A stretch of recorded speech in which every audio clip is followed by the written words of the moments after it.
Hello सबको स्वागत है आपका हमारी आज की नई स्टैटिक जीके की जिसमें हम प्रीवियस ईयर क्वेश्चंस करते हैं उसकी वीडियो में। ये हमारा पार्ट 2 है। आप इससे पहले वाला पार्ट भी देखें। इसमें मैं सभी सब्जेक्ट के इंपॉर्टेंट प्रीवियस ईयर क्वेश्चंस को कवर करूंगा और जिसके आगे स्टार है ये इसका मतलब ये है कि ये बार बार रिपीट हो चुका है, और जिसके आगे MISC यानी कि ऐसे ब्रैकेट में लिखा हुआ है इसका मतलब ये है कि ये मल्टीपल शिफ्ट और मल्टीपल एग्जाम्स में आया है। और ये जो सभी के सभी प्रीवियस ईयर क्वेश्चंस हैं आपके एग्जाम के लिए बहुत इंपॉर्टेंट है, क्योंकि ये सभी के सभी क्वेश्चन जो हैं ये बार बार जो है रिपीट होते हैं एग्जाम्स में। तो चलिए शुरू करते हैं बिना देरी के। उससे पहले आप चैनल को सब्सक्राइब कर दें, वीडियो को लाइक कर दें। आप इससे पहले वाले पार्ट भी देखें और इसके बाद वाले पार्ट्स भी देखें। तो सबसे पहले हम बात करेंगे फादर ऑफ इंडियन प्लानिंग, वो है M विश्वेश्वराया जी। और इन्होंने जो है प्रपोज किया था कि इंडिया की डेवलपमेंट के लिए हमें जो है 10 ईयर प्लान जो है उसको इंट्रोड्यूस करना चाहिए। पर ये जो 10 ईयर प्लान है ये इंट्रोड्यूस नहीं हुआ था। हमारा जो प्लान इंट्रोड्यूस हुआ था वो हुआ था 5 ईयर यानी कि 5 साल का प्लान, जिसका जो कि पहला प्लान था। और वो पहले प्लान का मेन फोकस जो था वो एग्रीकल्चर के ऊपर था, खेती बाड़ी के ऊपर था। सो ये रहा हमारा सेकंड क्वेश्चन कि जो हमारा फर्स्ट 5 ईयर प्लान है वो कब इंट्रोड्यूस हुआ था। वो फर्स्ट 5 ईयर प्लान इंट्रोड्यूस हुआ था साल 1951 में। और ये यहाँ से लेके चला था 56 तक, पूरे 5 साल। और इसका मेन जो प्राइमरी फोकस था वो था एग्रीकल्चर के ऊपर यानी कि खेती बाड़ी के ऊपर। अब हम बात करेंगे कि नीति आयोग की। सो ये नीति आयोग क्या है? जो नीति आयोग है ये प्लानिंग कमीशन ही है इंडिया की। यानी कि देखिए ये जो है प्लानिंग, यानी कि जो पहला फाइव फाइव ईयर प्लान था ये प्लानिंग कमीशन के तहत ही आया था। और इसका जो नाम बदल के बाद में जो है वो नीति आयोग रख दिया गया था 2015 में बीजेपी गवर्नमेंट के द्वारा। और इन्होंने जो है रिप्लेस कर दिया था प्लानिंग कमीशन को। अब हम बात करेंगे कि जीएसटी कब लॉन्च हुआ था। जीएसटी लॉन्च हुआ था 1 जुलाई 2017। और इसका हम काइंड ऑफ स्लोगन कह सकते हैं कि वन नेशन वन टैक्स इसका स्लोगन था। अब हम बात करेंगे कि आरबीआई कब स्टैब्लिश हुई। आरबीआई स्टैब्लिश हुई थी 1935 में। और इसके बाद जो है इसका हेडक्वार्टर जो है वो मुंबई में शिफ्ट कर दिया था इससे 2 साल बाद, साल 1937 में। अब हमारा क्वेश्चन है जो बार बार रिपीट होता है वो है रेपो रेट को कौन कंट्रोल करता है। तो रेपो रेट को जो है आरबीआई ही कंट्रोल करती है। तो अब हम आते हैं ज्योग्राफी के क्वेश्चंस के ऊपर। सो जो ज्योग्राफी है, सो जो लार्जेस्ट आइलैंड है वो है ग्रीनलैंड। याद रखिएगा कि जो हमारी अर्थ का सबसे बड़ा आइलैंड है वो है ग्रीनलैंड। और ये जो है किस देश में है? ये है डेनमार्क में। और ये जो है इसके पीछे एक थोड़ी सी कंट्रोवर्सी भी हुई थी जब ट्रम्प गवर्नमेंट ने यानी कि ट्रम्प ने खुद अनाउंस किया था कि जो ग्रीनलैंड है वो हमारी 51st जो है वो स्टेट बनेगी। अब हम बात करेंगे हाईएस्ट पीक की, सबसे ऊंची पहाड़ी की, वो है माउंट एवरेस्ट। और जो माउंट एवरेस्ट है वो नेपाल और चाइना के बॉर्डर पे है। आपने हमेशा याद रखना है, किसी ने भी ये मिस्टेक नहीं करना कि जो माउंट एवरेस्ट है वो इंडिया में है, वो नेपाल और चाइना के बॉर्डर पे है। आपने इस चीज को कभी भी मिस्टेक नहीं करना, वरना आपके एग्जाम में मार्क्स जो है वो कट हो सकते हैं। अब हम बात करेंगे लार्जेस्ट कंट्री बाय एरिया, वो है रशिया। और इसके अंदर टोटल 11 टाइम जोन है, यानी कि ये जो देश है ये 11 अलग अलग टाइम्स को जो है कवर करता है। अब हम बात करेंगे कि स्मॉलेस्ट कंट्री कौन सी है, वो है वेटिकन सिटी। ये ये वही सिटी है, ये जो है ये सिटी जो है क्रिश्चियन धर्म में यानी कि क्रिश्चियनिटी में बहुत ज्यादा इंपॉर्टेंट है ये देश, क्योंकि जो सीट ऑफ पोप यानी कि पोप जो है, जैसे कि सनातन धर्म में जो है शंकराचार्य होते हैं, मुस्लिम धर्म में खलीफा होते हैं, ऐसे ही जो है वेटिकन सिटी में जो है पोप की सीट है जो कि क्रिश्चियन धर्म के सबसे बड़े सेंट होते हैं। अब हम बात करेंगे कि मोस्ट पॉपुलस कंट्री की। तो जो चाइना है वो प्रीवियसली मोस्ट पॉपुलस कंट्री थी, पर अब जो है इंडिया मोस्ट पॉपुलस कंट्री है। इंडिया ने 2023 में जो है चाइना को टेक ओवर कर दिया था। सो अब बात हो रही है यहाँ पर स्ट्रेट ऑफ गिब्रल्टार की। सो ये जो है ये एक स्ट्रेट यानी कि ये एक समुद्र में एक हिस्सा है जो कि अटलांटिक ओशियन और मेडिटेरेनियन सी को आपस में कनेक्ट करता है। ओके, और ये जो है ये लाई करता है स्पेन और मोरक्को के बीच में। अब हम बात करेंगे इंपॉर्टेंट डेज की जो बार बार पूछे जाते हैं। सो जो 26 जनवरी है, या 26 जनवरी को कुछ बच्चे रिपब्लिक डे समझ लेते हैं, और 15 अगस्त यानी कि 26 जनवरी को कुछ बच्चे जो है इंडिपेंडेंस डे समझ लेते हैं। सॉरी मैं गलत बोल गया था। सो जो 26 जनवरी है उस दिन हम रिपब्लिक डे सेलिब्रेट करते हैं, क्योंकि इस दिन जो है साल 1950 में हमारा कॉन्स्टिट्यूशन जो है यानी कि जो संविधान है वो लागू हुआ था हमारे सारे देश में। और 15 अगस्त को जो है हमारा आज़ादी दिवस है। 1947 15 अगस्त को जो है अंग्रेज हमारा मुल्क छोड़ के गए थे। आपने इन दोनों में कंफ्यूज नहीं होना है, वैसे तो ये बहुत ईजी है पर फिर भी कुछ बच्चे जो है इसमें कंफ्यूज हो जाते हैं। अब हम बात करेंगे कि 5 सितंबर की। 5 सितंबर को जो है टीचर्स डे सेलिब्रेट किया जाता है, और इसी के दिन जो है डॉक्टर राधाकृष्णन जी का भी बर्थडे होता है। अब हम बात करेंगे कि 2 अक्टूबर को, आपको पता ही है 2 अक्टूबर को होती है गांधी जयंती, जिस दिन गांधी जी का बर्थडे होता है। और उसी दिन जो है यूनाइटेड नेशन जो है वो international day of non violence जो है वो भी सेलिब्रेट करता है। और फिर हम बात करेंगे कि 14 नवंबर की। 14 नवंबर को जो होता है चिल्ड्रंस डे, जो कि मनाया जाता है नेहरू जी के हैप्पी बर्थडे वाले दिन। याद रखिए, नेहरू जी का बर्थडे होता है 14 नवंबर को, उस दिन होता है चिल्ड्रंस डे। 2 अक्टूबर को गांधी जयंती, और international day of non violence को यूनाइटेड नेशन सेलिब्रेट करता है, क्योंकि गांधी जी भी नॉन वायलेंस के प्रीचर थे।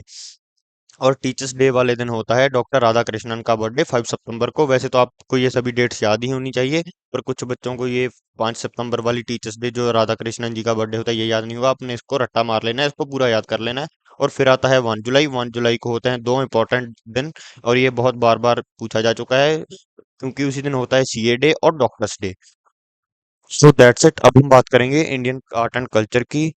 सो इसके जो प्रीवियस ईयर क्वेश्चन है, सो सबसे पहले आता है भरतनाट्यम। भरतनाट्यम जो है, वैसे तो ये बहुत ज्यादा इंपॉर्टेंट है, आपने इन सभी का जो है रट्टा लगा लेना है, आपने इसके नोट्स लिख के इसको बार बार लिख के याद करना है। तो सबसे पहले आता है Bharatanatyam.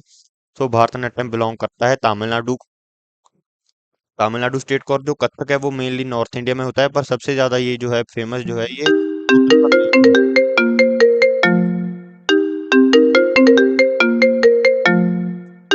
Sorry for disturbance, 2 minute wait कीजिए।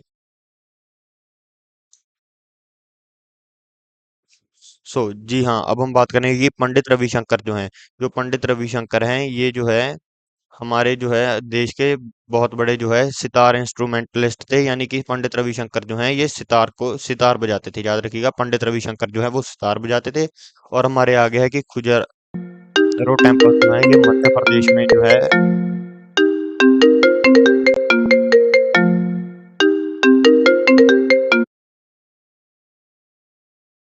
2 मिनट वेट कीजिए, सॉरी फॉर डिस्टरबेंस।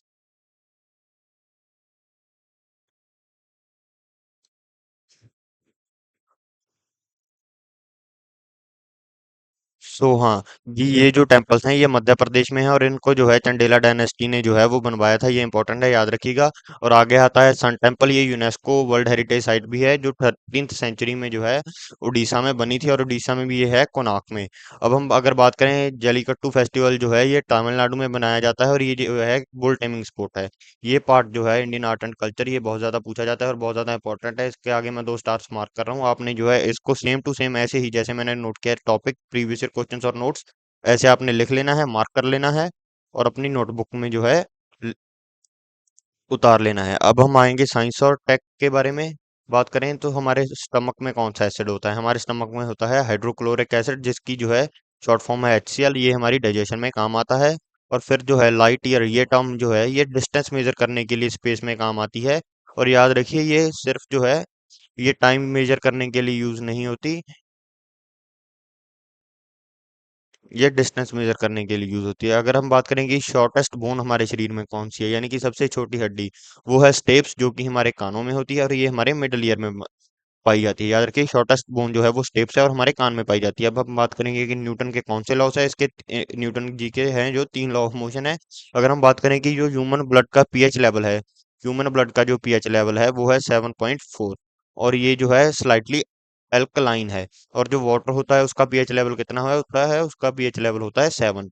अब हम अगर बात करें कि कितने डेसिबल की नॉइज जो है हमारे ईयर्स के लिए सेफ मानी जाती है, वो है 85 डेसिबल्स। और ये जो है 85 डेसिबल्स ये मैक्स है, यानी कि इतनी ही हमारे लिए सेफ है। अगर इसके ऊपर जाएगी तो ये जो है हमारे ईयर्स को नुकसान पहुंचाएगी। पर अगर हम 85 डेसिबल्स को भी ज्यादा समय तक सुनेंगे तब भी हमारे जो ईयर्स हैं वो डैमेज हो जाएंगे। ये इस वीडियो को वैसे तो आप छोड़िए, ज्यादा लंबी नहीं होगी, आप इसको एक बार 1.5x या 1.75x पे लगा के एक बार से दोबारा देख लेना। अब हम बात करेंगे इंपॉर्टेंट इंस्टीट्यूशंस की। जो इम्पोर्टेंट ऑर्गेनाइजेशंस हैं और उनके जो हेडक्वार्टर्स हैं, और उनके बारे में क्या जो इम्पोर्टेंट चीज़ें हैं उनके बारे में बात करेंगे। जो यूनाइटेड नेशंस जो है उसका हेडक्वार्टर है न्यूयॉर्क में। वर्ल्ड हेल्थ ऑर्गेनाइजेशन का जिनीवा में है हेडक्वार्टर, और ये जो है वर्ल्ड हेल्थ के साथ डील करते हैं। और फिर आता है इंटरनेशनल मॉनेटरी फंड। ये जो है इसका मेन ऑफिस जो है हेड ऑफिस वो वाशिंगटन डीसी में है। और ये फाइनेंशियल स्टेबिलिटी जैसे कि लोन वगैरह, जैसे कि आपको पता ही होगा, जब हमारी पीछे पाकिस्तान के साथ बहुत बड़ी जो उन्होंने एक टेररिस्ट अटैक जो है वो हमारे देश में करवाया था, और बहुत सारी चीजें चल रही थी, तब जो है आईएमएफ ने, इंटरनेशनल मॉनेटरी फंड ने जो है पाकिस्तान को $1 बिलियन का जो है लोन दिया था। अब हम बात करेंगे इसरो की, यानी कि जो स्पेस रिसर्च सेंटर है हमारे इंडिया का, उसका मेन ऑफिस जो है वो हेडक्वार्टर जो है वो बेंगलुरु में है। ये इंडिया की स्पेस एजेंसी है। अब हम बात करेंगे यूनेस्को, वर्ल्ड हेरिटेज साइट जो कि कल्चर हेरिटेजेस को प्रोटेक्ट करते हैं और उनको लोगों के सामने लाते हैं, वो उनका मेन ऑफिस है पेरिस में। अब हम बात करेंगे कि जो आईसीजी है, इनका जो मेन हेडक्वार्टर है वो है द हॉग, और ये जो है यूनाइटेड नेशन का एक लीगल विंग है। अब हम बात करेंगे इंडियन नेशनल सिंबल्स के बारे में। सो चलिए शुरू करते हैं। सो जो हमारा फ्लैग है वो है ट्राई कलर, और ये जो है इसके सेंटर में जो है एक अशोक चक्र है, और अशोक चक्र के अंदर जो है आपने जो लाइंस देखी होंगी वो जो है 24 स्पोक्स में है। अगर हमारे नेशनल सॉन्ग की बात करें तो हमारा नेशनल सॉन्ग जो है वंदे मातरम है, और हमारी नेशनल एंथम जन गण मन है। आपने इन दोनों में जो है बिल्कुल भी कंफ्यूज नहीं होना है। और जो वंदे मातरम है यानी कि हमारा नेशनल सॉन्ग है, उसको लिखा था बंकिम चंद्र चटर्जी ने, और नेशनल एंथम को लिखा था रविंद्रनाथ टैगोर ने। अगर हम बात करें हमारे नेशनल एम्बलम के बारे में, तो हमारा नेशनल एम्बलम है सरनाथ लॉयन, जो कि जिसके सेंटर में जो है हम कह सकते हैं कि अशोक चक्र और 4 लाइन्स हैं। हमारे देश का जो नेशनल एम्बलम है वो है सरनाथ लॉयन कैपिटल। हमारा अगर नेशनल ट्री की बात करें तो वो है बनियान ट्री, जो कि इमोरालिटी का सिंबल है। अगर हम बात करें कि हमारा नेशनल एनिमल कौन सा है, तो हमारा नेशनल एनिमल है रिवर डॉल्फिन, जो कि गंगा और ब्रह्मपुत्रा में पाई जाती है। अगर हम बहुत ही ज्यादा जो बार बार पूछे जाने वाले ट्रिकी क्वेश्चंस की बात करें, और जिसमें लोग कंफ्यूज होते हैं, वो भी मैं लिख के लाया हूँ। यानी कि ये हमारा जो टॉपिक है जिसके बारे में क्वेश्चन आता है, ये उसका करेक्ट आंसर है, और ये वो है जिसमें जो लोग हैं कंफ्यूज हो जाते हैं। सो जो पहला जो है वुमेन प्रेसिडेंट थी इंडिया की, वो थी प्रतिभा पाटिल, ना कि इंदिरा गांधी। कुछ लोग जो इंदिरा गांधी टक्कर आते हैं बच्चे, जो पीएम है, इंदिरा गांधी हमारी पहली पीएम थी, जो वुमेन पीएम थी, पर जो है प्रतिभा पाटिल जो है ये प्रेसिडेंट थी। अगर हम बात करें पहले जो लोकसभा के स्पीकर थे वो थे जीबी मवलानकर जी, और जो है नेहरू और राजेंद्र प्रसाद जो है हमारे पहले लोकसभा के स्पीकर नहीं थे।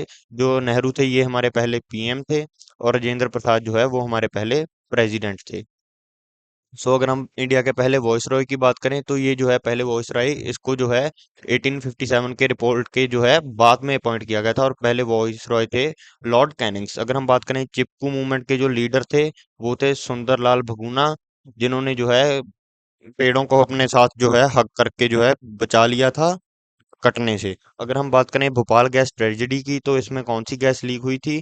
सो 1984 में जो है भोपाल में एक फैक्ट्री से जो है मिथिल आइसोकाइनाइट नाम की जो एक गैस है ये लीक हो गई थी, और इसके कारण बहुत सारे लोगों जो हैं उनको अपनी जान जो है वो गंवानी पड़ी थी। अब हम अगर आप बात करें कि मेमोरी हैक्स के बारे में, कि आपने कैसे चीजें को याद रखना है, सो जो 5D हैं फॉर फंडामेंटल राइट्स, वो जो है यानी कि जो फंडामेंटल ड्यूटीज का पार्ट 5D है, उसको जो है 42nd अमेंडमेंट में ऐड किया गया था। आपने इन चीजों को ऐसे ही लिख लेना है, यानी कि आपने एक आइडिया ले लेना है कि आपने नोट्स जो है ऐसे बनाने हैं। सो जो ईस्ट टू वेस्ट इंडिया में रिवर्स फ्लो करती हैं वो है गोदावरी, कृष्णा और कावेरी। अगर हम बात करें कि कौन सी 8 स्टेट्स हैं जिनमें जो टॉप जिनमें से ट्रॉपिक ऑफ कैंसर जो है वो पास होता है, वो है मिजोरम, त्रिपुरा, वेस्ट बंगाल, झारखंड, छत्तीसगढ़, मध्य प्रदेश, राजस्थान और गुजरात। अगर आप वीडियो को यहाँ तक देख रहे हैं तो धन्यवाद। That's it for today. Thank you हमारे साथ यहाँ तक बने रहने के लिए। आप हमारे चैनल को सब्सक्राइब कर लें, वीडियो को लाइक कर दें, और अपने दोस्तों के साथ भी जो आपके को एस्पिरेंट्स हैं या आपके क्लासमेट्स हैं उनके साथ शेयर करें। ये वीडियोस हम आपके लिए डेली 2 से 3 वीडियोस अपलोड कर देते हैं, जो कि रॉ सिलेबस होता है बिना किसी चार्ज के लिए। तो आप हमारे चैनल को सब्सक्राइब करें। That's it for today. Thank you.